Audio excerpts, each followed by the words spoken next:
Welcome back, Patriots. Welcome to Sons of Liberty 1773. I'm outside during this broadcast because the sun is shining and a little cool out, but overall a nice day. Renee and I hiked a couple miles, and spring's not far off. We may get one more snowstorm because this time of year in Michigan, it's bipolar weather. You don't know if it's Mother Nature can't make up her mind whether it's spring or still winter. So a couple things I want to talk about. Keep the video short. Not a lot of stuff going on as far as new news. I mean, obviously we're still heading in full steam ahead into World War III with Russia. Russia is moving tactical nukes into Belarus because they do not like the UK bringing in spent uranium and toxifying, causing cancer and polluting their environment. They consider it a radiological weapon, so, tit for tat. North Korea is apparently absolutely, and a frightening thing, developed a doomsday torpedo like Russia, a drone. They had it maneuver around the ocean for hours on end and then detonate, and I guess it worked flawlessly. That's kind of something to be somewhat scared about if you're have a nuclear torpedo coming at a the naval fleet, the battleships, aircraft carrier, and support vessels. One nuke will take them all out. So the world is getting scary, my friends. The dollar is still doomed. The Wall Street criminals are, and the Fed and the criminal politicians are trying to convince everybody that, everything's fine, nothing to worry about, keep your money, and they won't tell you the truth. I mean, you'll find out when you can't get your money out of the bank. I think the dollar is absolutely doomed. I think Biden really screwed us. He's been like this, Satan's protege or whatever. I've never seen a president do so much damage so quick. He's absolutely the most destructive president in the history of America. He's driving our enemies together. He gave our enemy, the Taliban, $80 billion of our equipment. They became I think the fifth or sixth best armed force in the world because of Joe Biden. I mean, isn't that just completely in-your-face treason? China's on the move. I mean, we're planning for, they're wargaming for war with China. I'll just tell you, we're at such a disadvantage right now with feckless leadership, woke generals. We have the best men and women in the world, right? And our military second to none, but they still got to follow orders, folks. And I just think we need to, I mentioned this before, movie Master and Commander with Russell Crowe. Great movie if you haven't watched it. But the French Acheron, it's a naval battle, back during the Napoleonic Wars. The French Acheron had shot up the man of war that Russell Crowe was the captain of, and they knew they were in trouble.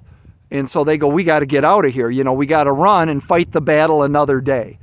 And they did. And eventually they took the Acheron out.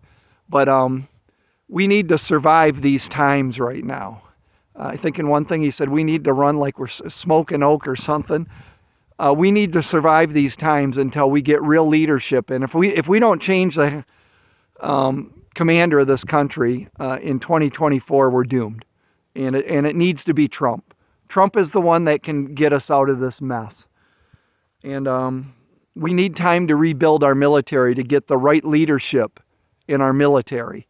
And it's going to take years, folks. And I just, be honest, I don't think we have it. So the trans shooter in Tennessee, young girl, all the leftists out there, they've completely, look at when kids are going through puberty and that young age, they're dealing with so much stuff. And on top of that, people are telling them, well, maybe you're not really a girl, you're a boy, or, and messing with their heads. You know, the breakdown of the nuclear families did the most damage to this country of anything. The godless commies.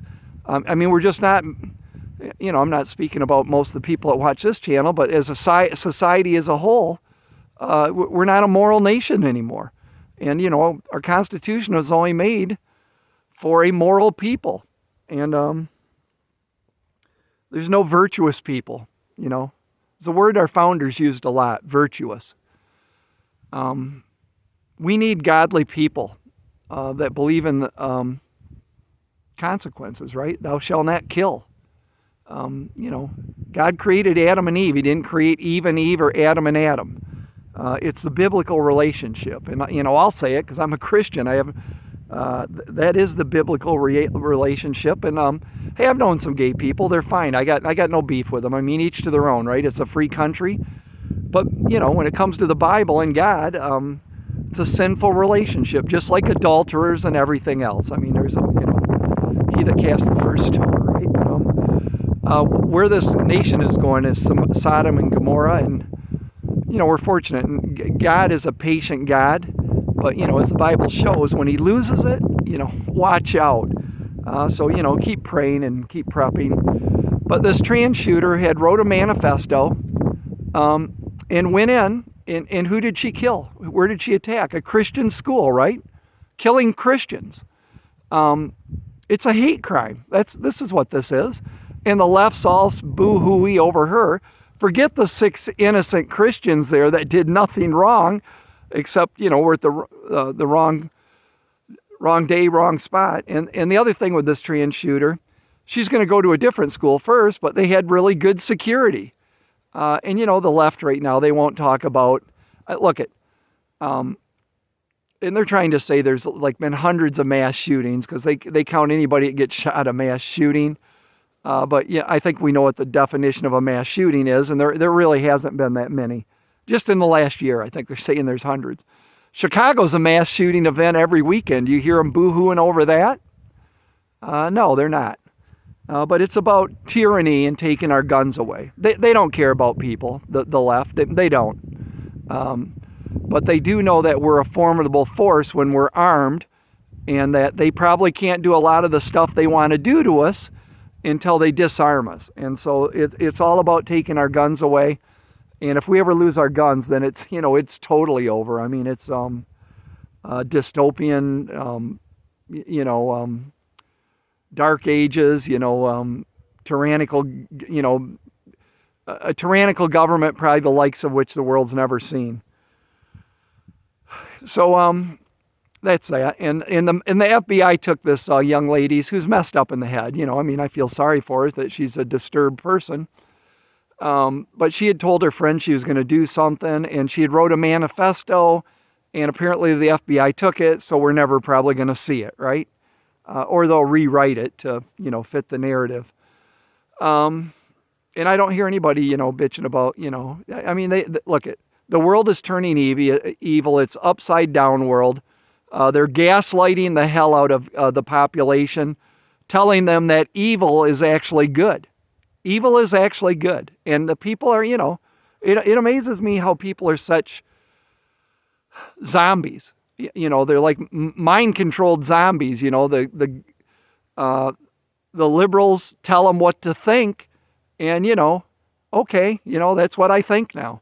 They're not independent free thinkers, and they certainly don't study history, because if they studied history, they'd have a lot different thoughts about America. America's the most noble nation in the history of the world.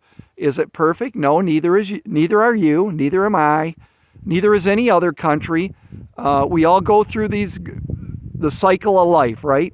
Where we make mistakes when we're young, and we get wiser when we get old. And trust me, I'm not going gray, by the way. I didn't go gray. I went platinum. But you just get smarter and wiser. You realize your screw ups, and you grow from it. And America almost got it. We almost ended slavery at the beginning of this country. A couple of southern states held out. Jefferson's first draft of the Declaration would have ended slavery. Did you know that? If you don't know it, look it up. But ultimately, we paid with over 600,000 American lives to end that sin. So when I hear talk about reparations, I'm thinking, America, we paid our reparations. 650,000 souls, families fighting families, kids died. I mean, my great-great-great-uncle George Bailey fought in the Michigan Volunteer Third, fought in many of the major battles, including Gettysburg, before he was a POW to Andersonville.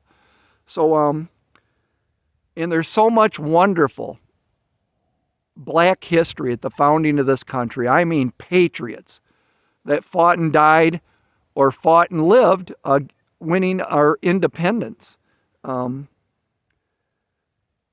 That they never taught us. I mean, I've learned them. They didn't even teach it in school when I was there. And I'm thinking, why did we not learn this side of history?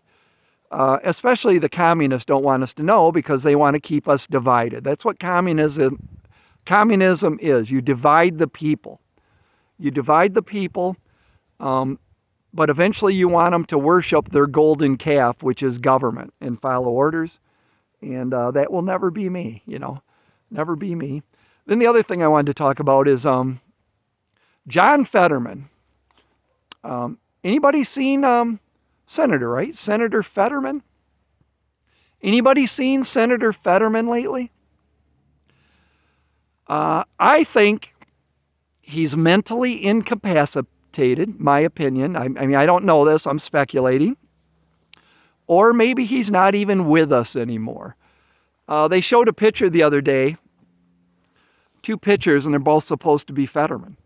One when he went into this rehab, and the other one how he looks now. They're not the same person. The ears don't match, the forehead, there's nothing similar. Deep fake now could have, if they would have used deep fake, they could have made it actually look legitimate. But I think they're hiding Mr. Fetterman, the communist Democrats, because they know that he can't function anymore, and he needs to resign. If he hasn't permanently resigned already, if you know what I mean, he can no longer fog a mirror. And they don't want a Senate runoff where they're going to lose that seat, because what is it, 51-49 or something right now, the split? That's my suspicion. Now, maybe he'll come out of the woodwork and, he's fine. I don't think he was fine to begin with, and senators are kind of the people in the House, the congressmen, they're more attached to the people. They're not the elite, highly educated, and I always thought senators, they're like the cream of the crop, right? If you're going to be a senator. But when I see Fetterman get elected, I'm thinking, hell, any of us can run. There's no standard anymore. And to be honest, I don't care what your education is. I mean, basic, how high up it went. If you've got a master's, doctorate, or whatever, I mean, you could have a high school education if you know what you're doing and doing a good job for the people. So, but I'll be curious what you think about Fetterman, because I think they can only hide him so long. And since I did mention the deep fake stuff, folks, the AI stuff is absolutely terrifying. And I'm thinking of a certain election, and I'm not so sure AI wasn't used then, that it's already being used. Because look, by the time this stuff makes it to the civilian use, the government's already been using it. That's what I think. Because I'm thinking going forward with deep fake and machines that hook to the internet, the AI is just going to be able to make the elections come out anyway, artificial. It's going to be that far advanced, and it'll do it in a way that it'll be hard to ever disprove. Then it's going to be able to manipulate and make it look like me, you, your sons, daughters, relatives, friends were at an event they were never at, did something they never did, and it's going to look 100% truthful. And so how do we tell going forward a video of me from a deep fake? The way it should happen is Congress should be putting the brakes on this stuff right now. But if, you know how the world is, even if we don't do it here, China will do it or some other country will. And I think it was Putin that said, and Klaus Schwab may have said it too, but I think Putin said it first. Whoever gets AI first, you know, is going to rule the world. So ultimately, I think technology destroys humanity. I think it's evil. You know, and we're not going to stop it. And this AI, you remember the bag phones when the cell phones first come out? They were bag phones. Then they got a little smaller. Then we went to the flip phone, right? Everybody had a flip phone. And then we went to the smartphones, which is like, you know, all the information of humanity in your back pocket. It happened, I don't know, over 15 years maybe. AI will advance over 5 years because it's exponential technology. It's a snowballing at geometric progressive rates. So the future will be here tomorrow. I mean, it's coming that quick. And we're not prepared for it. I mean, we're building Skynet. You know, some of these movies you just think, you know, what was science fiction 5 years ago is science fact today. But the Terminators, I mean, they're building them out of the little robot dogs with machine guns on them. They're going to be quick, nimble. When they fire a shot, even on the move, it's going to hit what it's shooting at. Just not good. I mean, it's just not good. The hypersonic weapons, the destructive power that humanity has and should not have. You know, I just read somebody shared a meme with me, a quote from, I put it in the community post, by the way. Picture of a nuclear bomb going off. It's a quote from Einstein. It said, mice did not build mouse traps, you know, to kill themselves with. Yet, you know, man apparently isn't as smart as the mice because we have built the weapons to destroy ourselves. Conventional warfare is changing forever right now. Exponentially. It's just terrifying. And somebody said to me, or I read it, you know, we're lucky to have lived my generation when we did. We didn't have all this technology when I was a kid. You know, we were riding our banana bikes. Jealous of the kid that had the Stingray crate bike because those were the bitchin' bike you wanted. Playing with Hot Wheels, building forts, tree houses, playing football out in the yard, baseball, you know, riding mini bikes, you know, fun, you know, having fun. Everything now their head's bent over, you know, and they're looking at the machine. And I do it, and, you know, I'm as guilty as anybody. I look at the stupid thing, especially in the winter when there's not a lot. It's where I get my news and everything now is I just look at the phone. And then you got Elon Musk coming with his Neuralink that he wants to take it up to a whole nother level where they implant the phone basically in your head, and you're hot wired to the AI that'll be running the world. And one day 1 second you'll be an independent thinking person, and you'll get reprogrammed by AI because, you know, it's no longer an air gap, right? It's going right to your brain, and you'll be a good little communist. And then eventually the machines will get rid of us because they have no use for us. But I think the times we're living in right now, at some point God puts his foot down. I really believe, I'm convinced myself, we're living in the last book of the Bible. The book of Revelation is playing out in real time. And it's as exciting as it is, that the second coming, that Jesus is coming, it's terrifying at the same time. So other than I know God wins, right? But let me know what you think in the comments down below. Again, keep prepping, stack it to the rafters. Keep praying. Prayer is so important, folks. Just do it. Pray for peace. Pray for revival. Pray all the time. Pray for, somebody that's got sick or something's wrong with them, pray for them. God says to pray for your enemies, and I have my share, and, I have, and it's not always easy, but I thought, well, Who am I to argue with Jesus? You know, it says pray for your enemies, then pray for your enemies. Living on faith, man. So let me know what you I said this, but let me know what you think in the comments down below. It helps with the algorithms if you give the video a thumb up, comment down below, and share. If you haven't subscribed to the channel, please do. Sons of Liberty out. See you in the next video.